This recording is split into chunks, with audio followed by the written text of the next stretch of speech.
할렐루야. 저번 주에 영상 봤죠? 말씀을 준비 안 한 건 아닌데, 그래서 이번 원고는 다 저번 주에 이미 작성이 돼 있었고, 한 주를 이제 묵혔습니다. 묵힌 설교예요. 신내나면 안 되는데. 하나님께서 오늘 우리에게 은혜 주시기를 바라는데, 잠깐 이렇게 유머한다고 했는데, 분위기가 좀 촥 처진 것 같아요, 지금. 제가 좀 마음이 굉장히 어렵습니다. 오늘 말씀은 지혜가 오는 네 가지 길을 말씀하고 있습니다. 지혜가 오는 네 가지 길, 그것을 다른 말로 바꾸면 축복이 오는 네 가지 길이라 말할 수 있습니다. 하나님께서 솔로몬에게 무엇을 주셨습니까? 하나님께서 솔로몬에게 무엇을 줄까 했을 때 솔로몬은 지혜를 구했습니다. 솔로몬은 축복 중에 축복이 지혜인 것을 알았기 때문입니다. 지혜가 오는 것, 축복이 오는 것, 이게 다른 말이 아니라는 것입니다. 이것은 같은 뜻으로 우리가 말할 수 있을 것입니다.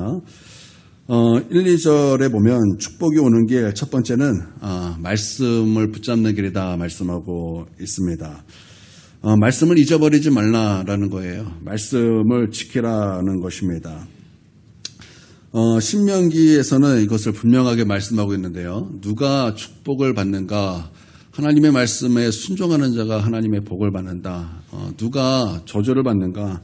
하나님을 경외하지 아니하고 하나님의 말씀에 불순종하는 자가 저주를 받는다. 이렇게 말씀하고 있습니다. 먼저 1, 2절 한번 읽어보도록 하겠습니다. 읽습니다. 시작.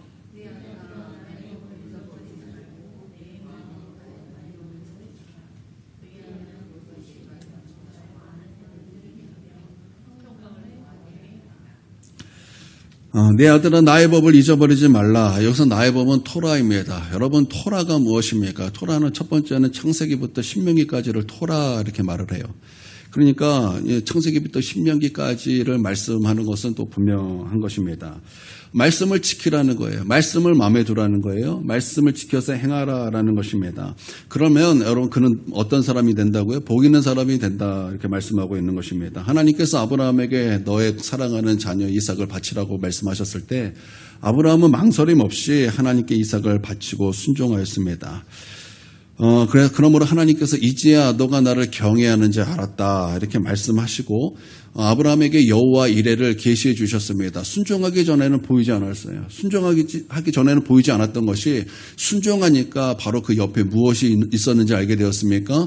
여호와 이레 하나님께서 준비하신 은혜와 우리 주님께서 미리 예비하신 축복이 옆에 있었다는 것을 알게 된 것입니다. 여러분 하나님의 말씀에 순종할 때 전에 보이지 않았던 그 놀라운 복이 내 옆에 있다는 것을 알게 되고 깨닫게 되는 것입니다. 할렐루야. 우리 하나님께서 그렇게 여호와 이레를 보여주시고 우리 하나님께서 아브라함에게 맹세하셨습니다. 내가 너를 복되게 하겠다라는 거예요. 내가 너에게 큰 복을 주겠다라는 거예요.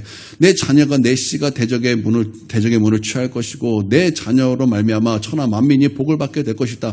우리 하나님께서 그렇게 맹세하셨다라는 것입니다.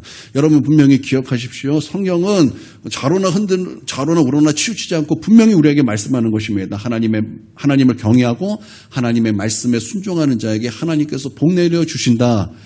주님의 말씀이 이것을 분명하게 우리 가운데 말씀하고 있는 것입니다. 여러분 하나님의 말씀에 순복하십시오. 하나님께서 우리에게 복 주실 것을 믿으십시오. 그리고 순종하는 자가 돼서 여러분 하나님의 복 가운데 사는 저와 여러분이 되어야 할 줄 믿습니다. 첫 번째 토라는 창세기부터 신명기까지인 것입니다. 그러나 우리가 잠언을 살펴봤을 때 우리가 몇 주 전에 들었어요. 여러분 나의 법이라는 것은 어떤 말씀이었습니까? 부모가 가르치는 하나님의 말씀이었다라는 것이 여러분 좀 기억나시죠? 네.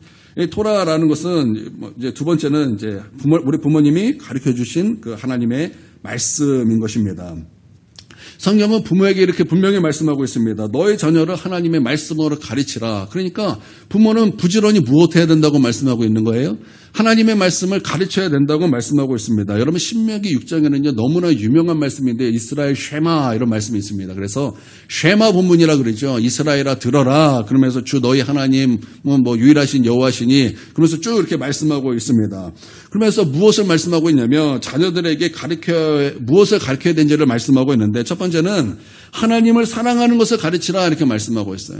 우리 부모님들이 우리 자녀들에게 가르쳐야 될 것이 무엇입니까? 공부도 가르쳐고 이것저것 사는 지혜도 가르치지만 가장 중요한 것은 하나님을 사랑하는 것을 가르쳐야 된다라는 것입니다. 우리 부모님들 무엇보다 자녀들에게 하나님 사랑하는 것을 가르치십시오.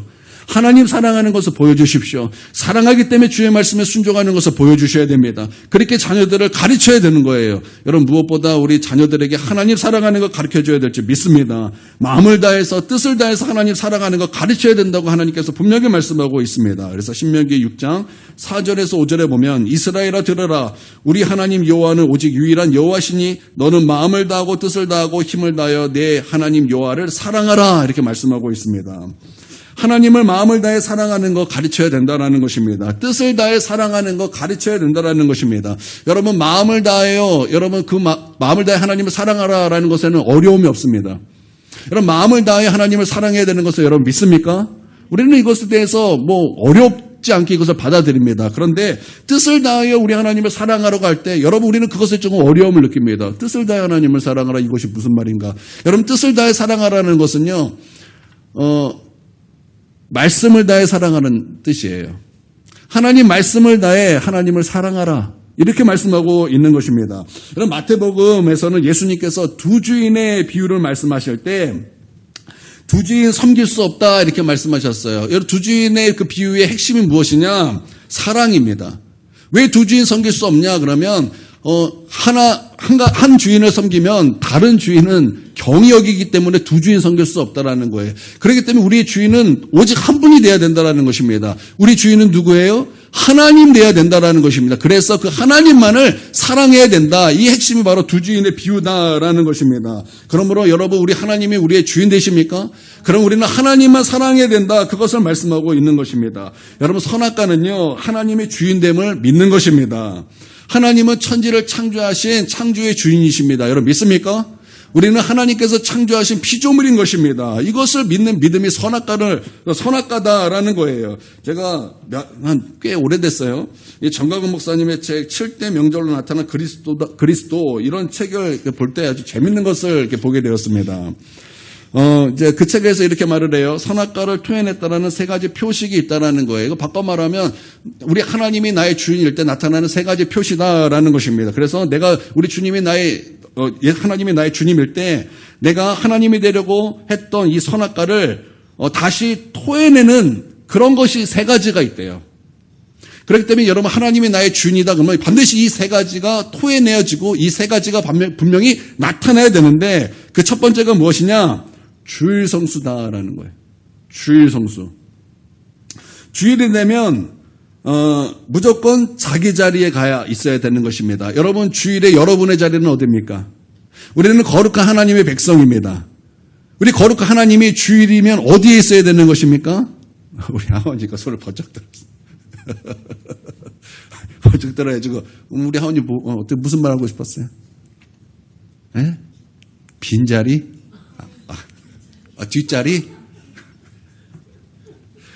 교회죠, 그렇죠? 그렇죠. 깜짝 놀랐어요. 제가 유치부 이제 전도사 할 때 이 액션이 우리 하원이한테 딱 나와가지고 오랜만에 향수가 느껴집니다.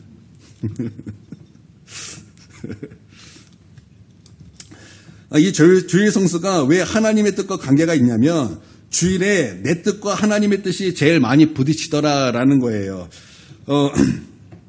적나라하게 부딪히는 것이 무엇이냐? 바로 주일 성수다라는 것입니다. 주일이 되면 하나님의 뜻은 나로 하여금 하나님의 전에 나를 옮겨주신다라는 거예요. 그래서 하나님을 예배하고 찬송하고 경배하는 자리에 하나님께서 나를 갖다 놓으려 한다라는 것입니다.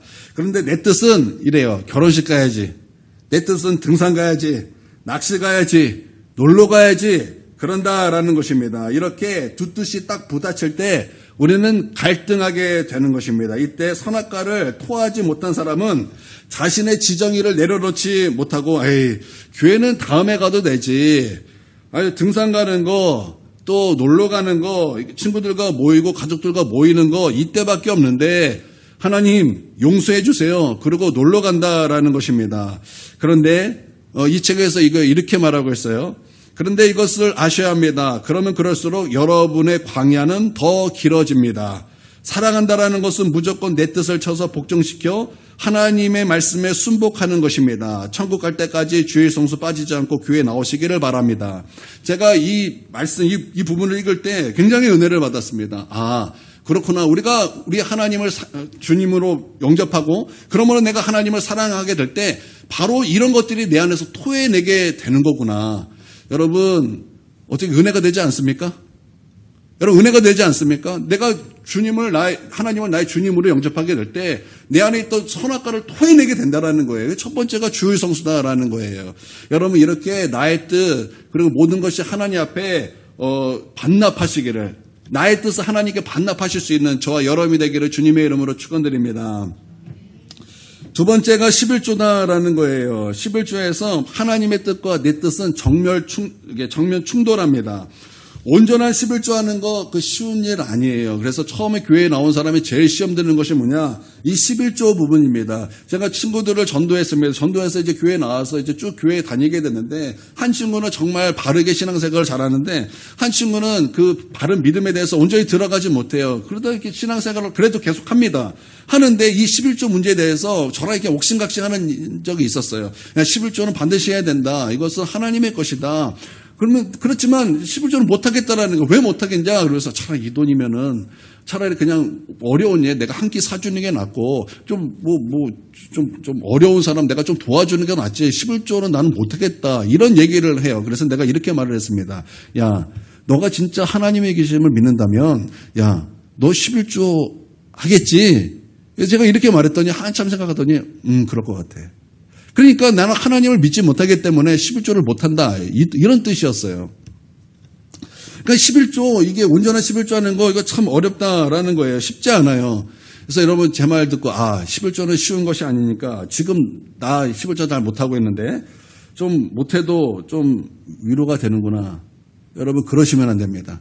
그러시지 말고 여러분 하나님 앞에 온전한 11조 하셔서 하나님께 복받는 저와 여러분 되시기를 바랍니다.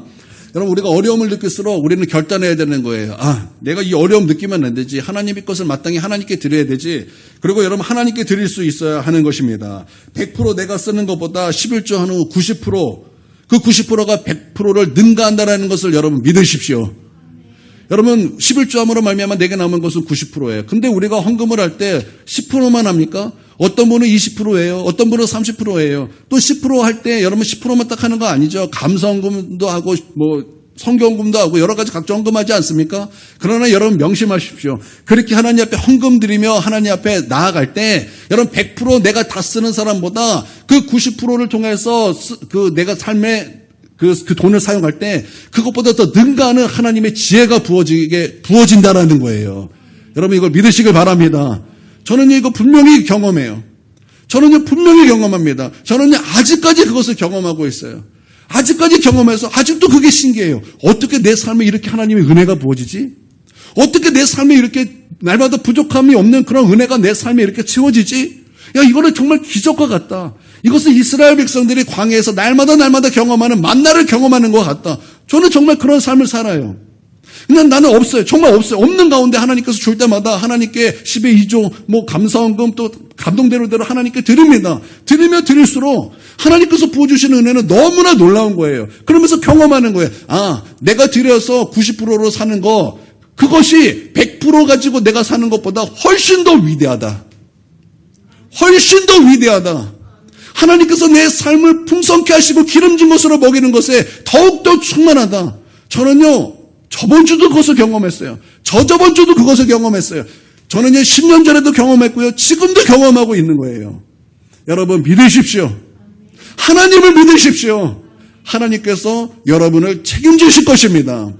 제가요, 얼마 전에 하나님 앞에 깊이 회개했던 것이 있어요. 그것이 뭐냐면, 제가 수개월 전에 꽤 오랫동안 우리 자녀들 헌금 2,000원 준비했어요. 왜냐하면 없으니까 그냥 그것이 당연하다고 생각했어요. 난 없으니까 이 정도 하나님 괜찮겠죠. 그리고 그냥 저만 딱 그냥 주정금은 10,000원 이렇게 딱 드리고 아이들은 2,000원 딱 드렸는데 제가 수개월 전에 이걸 하나님께 회개했어요.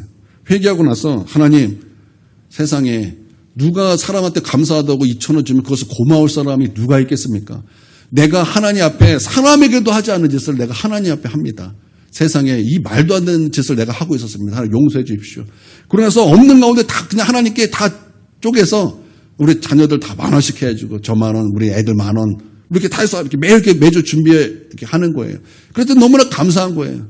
또 너무나 감사해요. 또 하나님께서 또 너무나 감사하게도 아이들 한국 챙겨줄 돈도 하나님께서 동서남북 사방에서 보내주시는 거예요. 그걸 보면은 정말 놀라운 것은 하나님은 심은 대로 거두게 하시는 분이에요. 많이 심은 자는 많이 거두게 하시고 적게 심은 자는 적게 거두게 하시니 하나님은 심은 대로 거두게 하시는 하나님이시다라는 거예요. 여러분 하나님께 심는 것을 여러분 아까워하지 마십시오. 하나님께 드리십시오.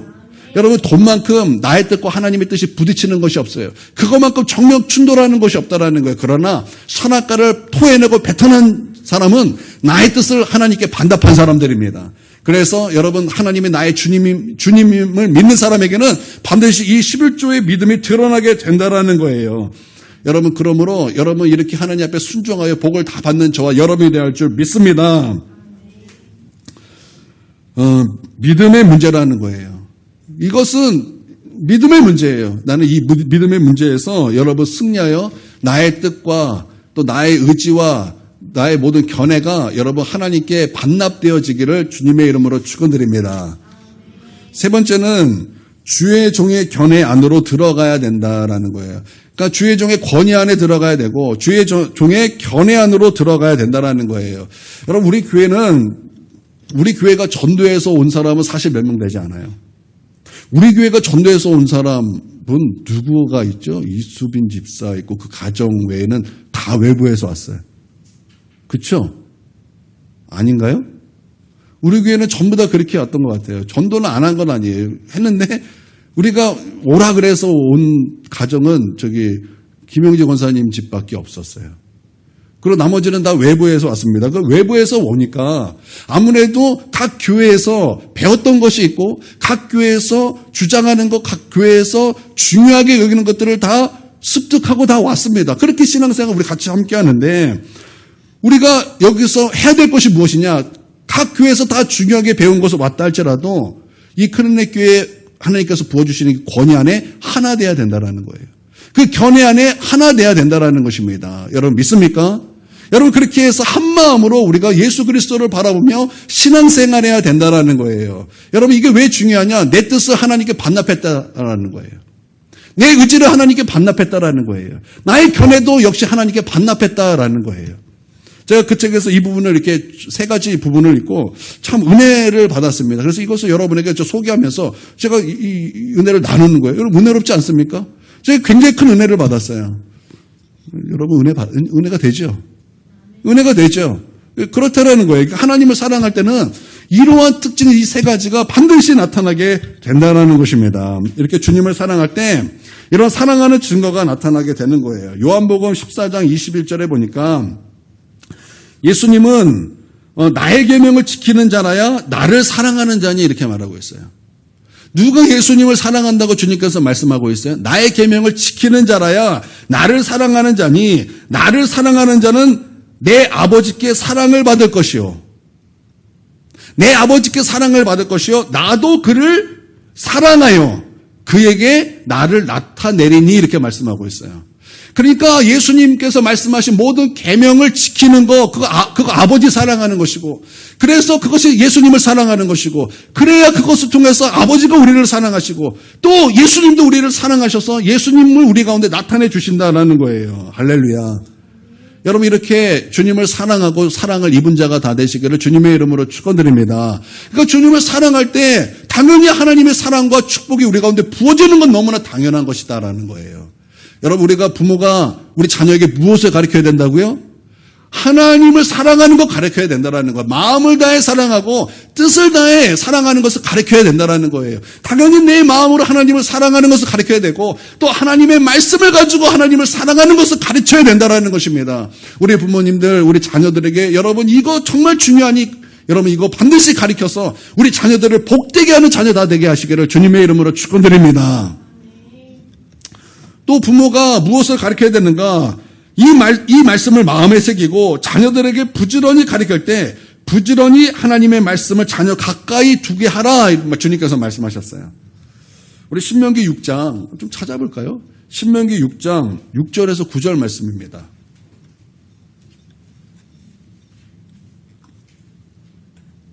신명기 6장 6절에서 9절까지 말씀입니다.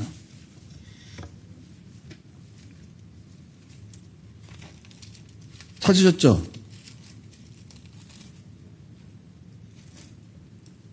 한번 읽어보겠습니다. 시작. 오늘 내가 내게 명령하는 이 말씀을 너는 마음에 새기고 내 자녀에게 부지런히 가르치며 집에 앉았을 때에든지 길을 갈 때에든지 누워있을 때에든지 일어날 때에든지 이 말씀을 강론할 것이며 너는 또 그것을 내 손목에 매어 기호를 삼으며 내 미간에 붙여 표로 삼고 내 설주와 바깥문에 기록할지니라. 아멘. 제가 여기에 규민이가 없어서 하는 얘기인데요. 우리 규민이가 이제 제 조카입니다. 조카니까 어제 어렸을 때부터 이 아이를 이렇게 봤어요. 봤을 때 이 정지혜 지사님이 이 규민이에게 한글을 깨우칠 때 특별히 가르치는 게 없었어요. 뭘 했냐면은 글씨를 다 붙였어요. TV면 TV, 냉장고면 냉장고, 뭐 가구면 가구 이름 써서 거기 따다닥 붙였어요. 근데 애가 똘망똘망해서 그런가 아니면 교육의 효과인가 그 아이가 그것을 보면서 한글을 깨우쳤어요. 그런 애가 세상에 있더라고요. 그런 애가 있는 건 전 처음 봤어요, 옆에서. 제가 그렇게 정재희 집사님이 그 자녀들을 이렇게 가르치는 걸 보고, 야, 이거 성경적인 것인데. 이게 신명기 6장에 있는 부모가 자녀를 교육하는 방법인데. 제가 그때 그 생각을 했어요. 근데 나도 우리 애들 잘하면 나도 이렇게 해야지 그랬는데, 우리 애들이 막 이렇게 너무 열심히 크다 보니까 그러진 못했어요. 그렇지만 제가 이 규민이 이렇게 크는 걸, 이렇게 정지 집사님이 이렇게 가르치는 걸, 이렇게 양육하는 걸 보면서, 야, 저 부분은 참 성경적인 것이다. 제가 그랬던 기억이 있습니다. 여러분, 이와 같이, 여러분, 하나님의 말씀을 자녀 가까이 두게 하라는 거예요. 그러니까 부모가 해야 될 것이 무엇입니까? 부모가 해야 될 것은요, 이 자녀에게 공부 잘하라 회초리 드는 게 아니에요. 그건 그거는 성경에서 그렇게 하라고 말씀하신 적이 없어요. 부모가 자녀에게 해야 될 것이 무엇이냐? 하나님의 말씀을 자녀 가까이 두게 하라는 거예요. 그러면 이 자녀가 하나님을 사랑하는 것을 배우고 또 하나님의 말씀이 가까이 있어서 그 말씀과 가까이 있음으로 말미암아 이 자녀는 하나님을 사랑하기 때문에 그 말씀을 순종하게 되고 그러므로 말미암아 하나님께서는 그 자녀를 축복하시겠다라는 거예요. 여기에는요, 우리 자녀의 어떠함이 상관이 없어요. 우리 자녀가 부족함을 느낀다 할지라도 그 자녀가 하나님을 사랑하고 주의 말씀을 가까이 하고 그 말씀에 순종할 때 하나님께서는 하나님의 능력으로 그 자녀를 복되게 하시는 거예요. 여러분, 하나님께서 하시는데, 아니, 하나님께서 못하실 것이 무엇입니까? 하나님께서 불가능한 것이 무엇입니까? 우리 눈에 볼 때는 진짜 별 볼 일 없고, 우리 눈에 볼 때는 너는 이걸 불가능해. 너는 가능하지 않아. 그렇게 한다 할지라도 하나님께서는 그것을 비웃으실 거예요. 네가 그렇게 말했니? 아니다. 내가 그를 양육할 것이고 내가 양육함으로 말미암아 그를 복되게 할 것이다. 아니, 누가 요셉이 감옥에 있을 때 그가 총리가 될 것이라고 누가 상상이나 했겠습니까? 그가 감옥에 있을 때, 그가 노예 생활할 때 그가 총리가 되고 모든 가족들이 그 앞에 절할 것이라고 누가 상상이나 했겠습니까? 그런데 하나님께서는 요셉을 하나님의 방법으로, 이게 중요해요.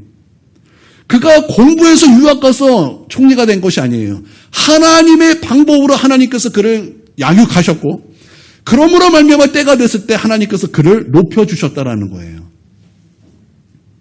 중요한 것이 무엇이냐? 자녀가 하나님을 사랑하는 것이고 자녀가 하나님의 말씀과 가까이 있는 거예요. 여러분, 그런 자녀 만드셔서 우리 자녀를 복되게 하시기를 주님의 이름으로 축원드립니다. 아멘이시죠? 아멘 맞으시죠? 네. 제가요, 아주 재밌는 것을 읽었어요. 무엇을 읽었냐면, 이제 사춘기에 대한 책을 읽었어요. 사춘기에 대한 책. 근데 그 책에 이렇게 얘기를 하고 있어요. 사랑받지 못한 자녀가 있대요. 사랑받지 못한 그 자녀가 이제 고등학교를 졸업하고 이제 대학교를 이제 들어가요. 그러면 이런 자녀들은 이단과 운동권으로 빠지기가 너무나 쉽대요. 왜 그러냐? 이단 그 자체가 좋아서가 아니에요. 운동권 그 자체가 좋아서가 아니에요. 왜 그러냐? 이단 안에 있는 끈끈한 관계가 좋아서 빠진다는 거예요. 내가 그 전에 사랑받지 못했어요. 근데 이단에 한번 갔더니 그 안에는 끈끈한 사랑이 있더래요. 뭔가 끈끈한 우정이 있더래요. 거기에 마음이 녹아져서 거기 이단이 말하는 주장들이 그 마음을 타고 들어간 거예요. 그래서 사랑받지 못하면 이단에 빠질 수 있는 가능성이 높다라는 거예요. 그러니까 지금 이단에 빠진 사람들을 잘 보면 사랑받지 못하고 사람들이 대부분이다라는 거예요. 또 한 가지는 운동권에 빠지는 사람들이 그렇게 많대요. 옛날에 아버지는 가부장이었잖아요. 그러니까 자녀들에게 있어서 그 사랑 줄 시간도 별로 없었고 일하느라고 사랑 줄 시간도 없었고 또 이 자녀들을 대할 때 엄하게만 했지 뭐 뒤돌아서서 웃었지 그 앞에서 씩 웃고 그러지 않았잖아요. 옛날 아버지들은. 지금 아버지야 뭐 지금 우쭈쭈쭈 그러면서 막 안고 막 목마 태우고 뭐 좋아하지. 옛날 아버지들은 안 그러셨잖아요. 그러니까 이 사랑받지 못한 이 자녀들이 그런 가족의 그런 사랑을 알지 못하는 그 자녀들이 대학교 가가지고 그 운동권에 이렇게 넘어간다라는 거예요. 운동권 자체가 좋아서가 아니라 그들이 말하는 것들이 혹해서가 아니라 그 안에 끈끈한 우정을 경험함으로 말미암아 좌익사상에 그렇게 넘어가게 되었다라는 거예요. 마찬가지로 우리가 하나님의 사랑을 받지 못하면 성도들은 먹으면 안 되는 우물을 먹게 된다라는 거예요.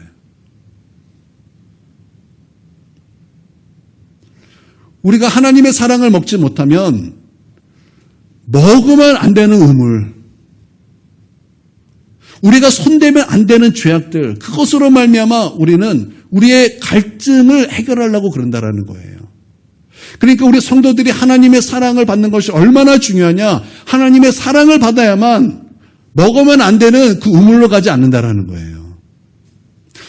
하나님의 사랑을 내가 경험하고 받아야만 내가 손대면 안 되는 그것에서 나를 승리할 수 있게 된다는 거예요. 그러므로 여러분 우리 모든 성도들은 하나님 사랑으로 들어가시기를 바랍니다. 내가 하나님을 사랑하고 또 하나님이 나를 사랑하는 이 놀라운 은혜를 경험하고 여러분 그럴 때 여러분 우리는 믿음이 지켜질 수 있는 거예요. 그때 우리는 먹으면 안 되는 그런 우물에서 우리는 안전하게 지켜지는 거예요. 여러분 그럴 수 있기를 바랍니다. 그래서 하나님 사랑하고 하나님 말씀을 붙잡고 사는 저와 여러분 되시기를 주님의 이름으로 축원드립니다. 그러면 이것을 어떻게 자녀들에게 마음에 각인시킬 것인가 하는 거예요. 그것은요 중요한데요. 함께하는 겁니다. 여러분 하나님도 우리와 함께 하시면서 우리 가운데 은혜를 주시고 그 은혜를 통해서 우리가 하나님 앞에 무엇을 받았는지를 깨닫게 하신다고 말씀하셨어요. 그러므로 여러분 우리가 우리 자녀들에게 가장 잘 교육시킬 수 있는 것은 함께하는 거예요. 우리 자녀와 함께하는 거, 함께 예배하고 함께 말씀 읽고 말씀 듣고 저는요 생각해 보니까 뭐 특별히 한 게 없어요. 그냥 함께 예배 드렸어요. 그냥 함께 예배 드렸어요.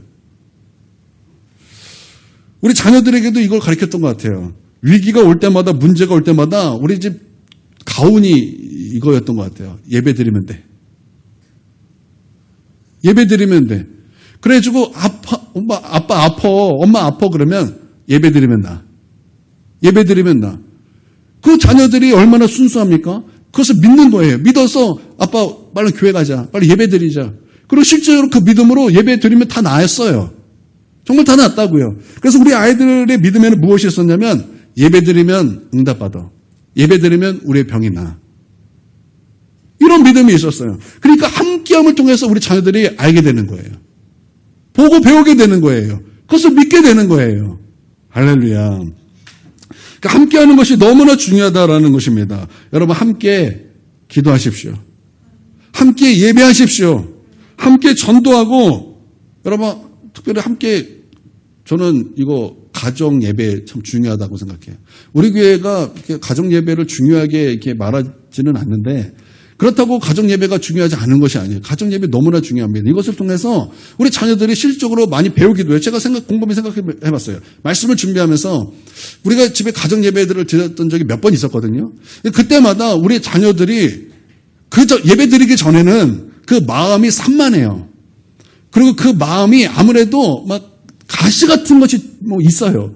근데 그냥 묘하게 그냥 예배 드리자 그러고 막 찬양 불러요. 그러면 우리 교회에서는요, 약간 부끄러워서 말하지 않고 노래 부르지 않았던 아이들이 가족이니까 막 찬송을 막 불러요.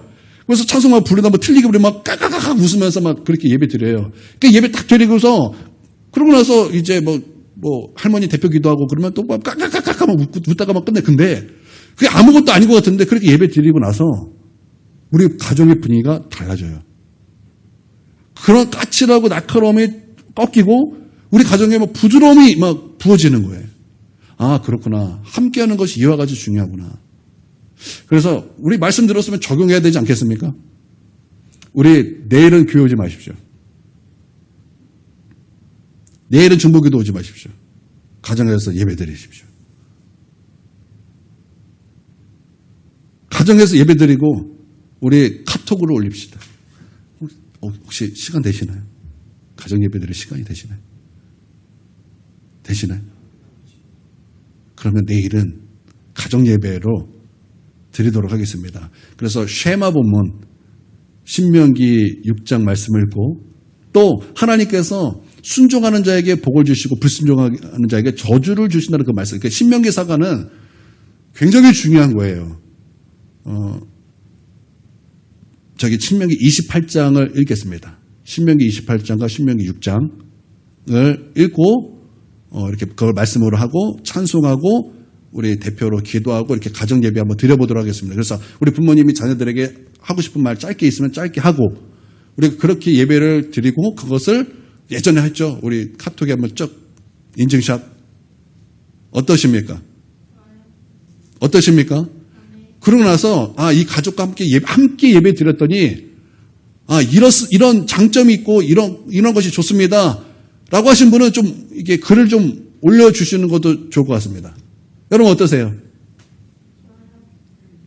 괜찮죠? 그래서 우리 내일은 그렇게 가정 예배 한번 드려보도록 하겠습니다. 그래서 이 함께하는 은혜를 한번 함께 누렸으면 좋겠어요. 우리 그럽시다. 그래서 우리 온 가족이 우리의 소망은 공부에 있지 않다. 우리의 소망은 이 세상이 주입하는 것에 있지 않고 이 세상 기준에 있지 않다.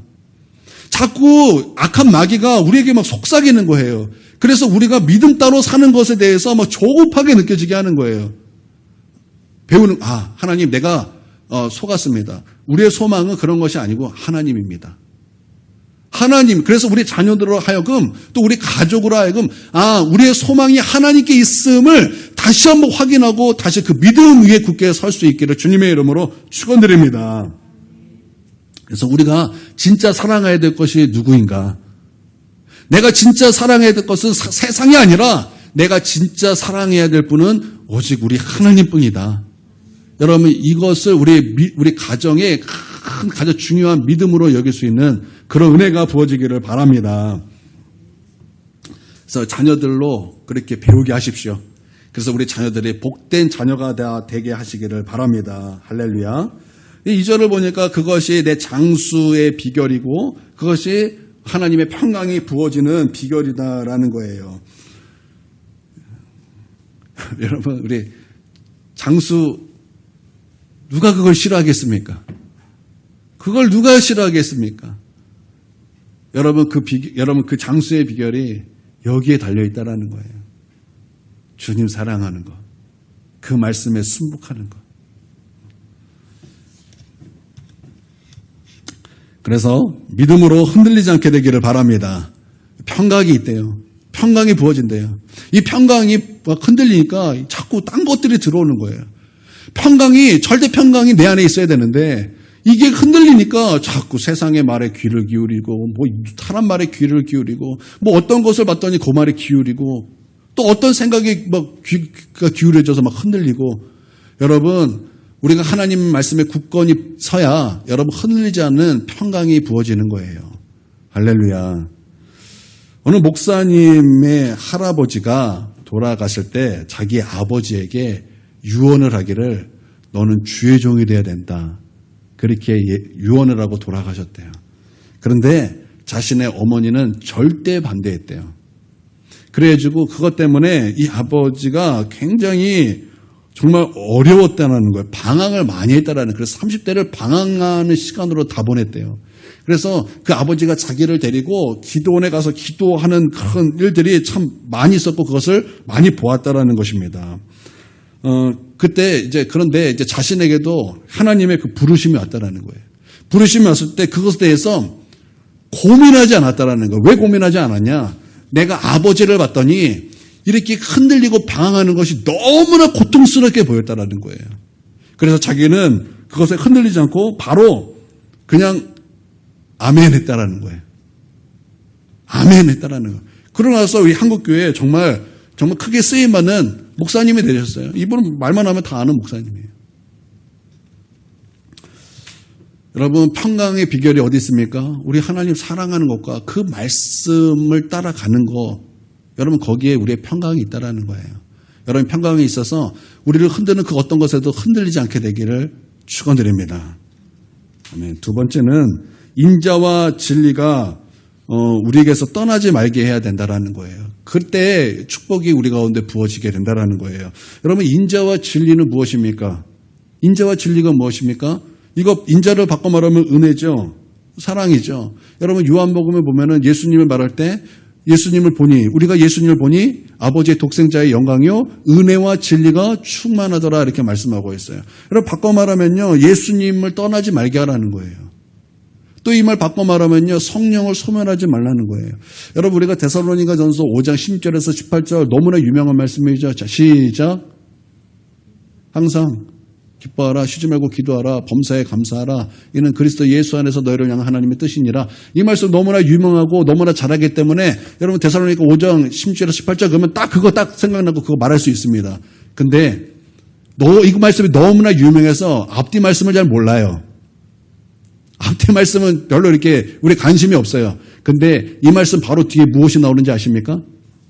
성령을 소멸하지 말며 이렇게 말씀하고 있어요. 성령을 소멸하지 말며. 여러분 성령을 소멸하지 마십시오. 예수님을 떠나지 말라는 거예요. 그 사랑을 떠나지 말라는 거예요. 기도 쉬지 말라는 거예요. 하나님과 관계 쉬지 말라는 거예요. 그래서 그 사랑 내 안에서 소멸치 말라는 거예요. 그 은혜 소멸치 말라는 거예요. 여러분 그에게 하나님께서 복 주시겠다라는 것입니다. 할렐루야. 그렇게 하나님을 존귀하게 여기는 자 하나님께서 그를 하나님과 사람 앞에서 존귀케 하신다라는 것입니다. 할렐루야. 여러분 우리는 때론 막 망설여지고 우리는 때로는 막 그것이 고민일 때가 있어요. 왜 이렇게 존귀함을 받지 못하며 살까? 왜 나는 이리 치이고 저리 치이며 사는 그런 존재가 되었을까? 여러분 그러면 우리는 즉각적으로 딱 말씀이 떠올라야 돼요. 혹시 내가 하나님을 존귀하게 여기고 살았는가? 혹시 내가 하나님을 존귀하게 여기고 살지 않은 것은 아닌가? 그래서 돌이켜서 여러분 하나님을 존귀하게 하되 여러분 늘 존귀하신 그 하나님을 소멸치 말고 떠나지 말고 늘 우리 하나님과 동행하며 사는 저와 여러분이 되기를 바랍니다. 이렇게 하나님을 존귀하게 여기는 자 하나님은 하나님과 사람 앞에 그를 존귀하게 하시는 것입니다. 할렐루야. 세 번째는 하나님을 의지하라라는 것입니다. 하나님을 신뢰하고 의지하고 하나님을 인정하라라는 거예요. 여러분 우리는 내가 맞는 것 같아요. 나는 내 생각이 맞는 것 같아요. 근데 분명히 아십시오. 나는 틀리지만 하나님은 옳습니다. 하나님께서 말씀하셨어요. 근데 그것이 자꾸 늦게 이루어지는 거예요. 하나님께서 아브라함에게 내가 너희에게 큰 민족을 이루게 할 것이다. 내가 너에게 자녀를 줄 것이다고 말씀하셨어요. 그리고 하나님께서 계속 약속을 주세요. 근데 아브라함 입장에서는 아무리 기다려도 그 약속이 성취가 되지 않는 거예요. 그게 몇 년이에요? 그게 25년이에요. 25년이면 포기하기에 충분한 시간 아닙니까? 하나님의 약속을 믿지 못할 만큼 충분한 시간 아닙니까? 내가 이렇게 기다렸는데 하나님은 말씀만 하시고 약속만 하셨지 실제로 내게 이루어주게 하신 적은 없습니다. 라고 하나님의 그 말씀을 무시하고 멸시하기에 충분한 시간 아닙니까? 여러분 그렇죠? 여러분 그렇잖아요. 그런데 그게 아니라는 거예요. 하나님 그럴지라도 나는 틀립니다.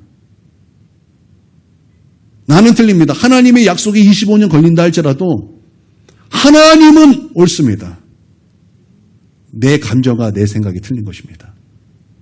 여러분, 그렇게 하나님을 신뢰하라는 거예요. 그렇게 하나님을 신뢰하라는 거예요. 하나님은 분명히 이렇게 하셨겠다고 말씀하셨습니다. 그런데 왜 내 삶은 여전히 이런 삶을 나는 살아가게 되는 것입니까? 여러분, 그렇다고 해서 내가 옳은 것이 아니에요. 그런다고 해서 하나님이 틀린 것이 아니에요. 여러분, 하나님은 옳습니다. 그리고 내가 틀린 거예요. 하나님을 믿으십시오. 때가 되면 하나님은 반드시 말씀을 이루실 것입니다. 이걸 믿는 거예요. 여러분, 그렇게 믿으십시오. 믿으십시오. 그러면 하나님의 영광을 보게 될 것입니다. 저는요, 하나님을 인정하라, 이 말이 참 좋습니다. 인정하라. 특별히 내가 예수 믿는 것을 사람들에게 인정하는 것. 그래서 예수 그리스도를 내 입으로 인정하는 것을 사람들에게 고백하는 것. 저는 이것이 참 좋습니다. 성경을 보면은 많은 사람들 앞에서 예수를 시인하면 우리 주님도 하나님 앞에서 나를 시인해 주신대요. 그래서 나는 너무나 좋아요. 여러분, 기억하십시오. 많은 사람들 앞에서 여러분의 믿음을 부끄러워하지 마세요. 가족이라고 어려워. 아니요. 여러분의 그 믿음을 고백하시고 하나님을 인정하시고 고백하세요. 여러분, 그러면 하나님 너무나 기뻐하십니다. 하나님 너무나 기뻐하세요. 나 예수 믿어서 그렇게 행동할 수 없어. 사람들이 나에게 손가락질하는 것을 두려워하지 마십시오. 내가 믿음으로 선택하는 것에 있어서 사람들이 나를 손가락질하는 것에 대해서 두려워하지 마십시오. 진짜 두려워야 될 것은 사람들의 눈치 때문에 내가 하나님을 믿는다, 내가 예수를 믿는다, 주의 말씀에 순종한다라는 것을 숨기는 것이 오히려 더 두렵고 부끄러운 거예요. 여러분, 하나님을 인정하십시오. 여러분, 그러실 수 있는 저 여러분이 되기를 바랍니다. 세상이 우리를 그러면 조롱할지도 몰라요. 우리에게 손가락질할지도 몰라요. 그럴지라도 여러분, 하나님을 인정하십시오. 내가 예수 그리스도를 믿는 것을 시인하십시오. 할렐루야. 여러분, 그러실 수 있기를 바랍니다. 그리고 마지막 네 번째는 첫 것을 하나님께 드리는 것으로 공경하라. 그러면 하나님께서 우리에게 복 내려주신다라는 거예요. 여러분, 첫 것은 하나님 것입니다. 여러분, 믿습니까? 그러니까 여러분이 이제 이 사회에 나가서 여러분 첫 직장을 갖고 또 거기서 첫 것을 여러분 받으면 여러분 그것을 하나님께 드림으로 하나님 앞에 공경하십시오. 여러분, 그러실 수 있기를 바랍니다. 첫 것은 하나님 것입니다. 뿐만 아니라 여러분이 한 달 열심히 일하고 받는 돈, 거기에 첫 것은 하나님 것입니다. 11조는 하나님 것이라는 거예요. 여러분, 그렇게 해서 여러분 하나님께 복을 받는 저와 여러분이 되기를 주님의 이름으로 축원드립니다. 그러면 무엇이 약속이 되었습니까? 내 재물과 내 소산의 처음 익은 열매로 여호와께 공경하라. 그리하면 내 창고가 가득히 차고 내 포도즙 틀에 새 포도즙이 넘치리라. 분명 하나님의 약속이 있는 거예요. 여러분, 이렇게 지혜가 오는 길 네 가지를 우리가 말씀을 들었습니다. 지혜가 오는 길은 바꿔 말하면 축복이 오는 길이라는 거예요. 나는 축복이 오는 그 길을 걸어가서 정말 하나님의 복을 받고 그 복을 누리며 사는 저와 여러분 다 되시기를 바랍니다. 아멘. 우리 9시까지 기도하도록 하겠습니다. 기도하겠습니다.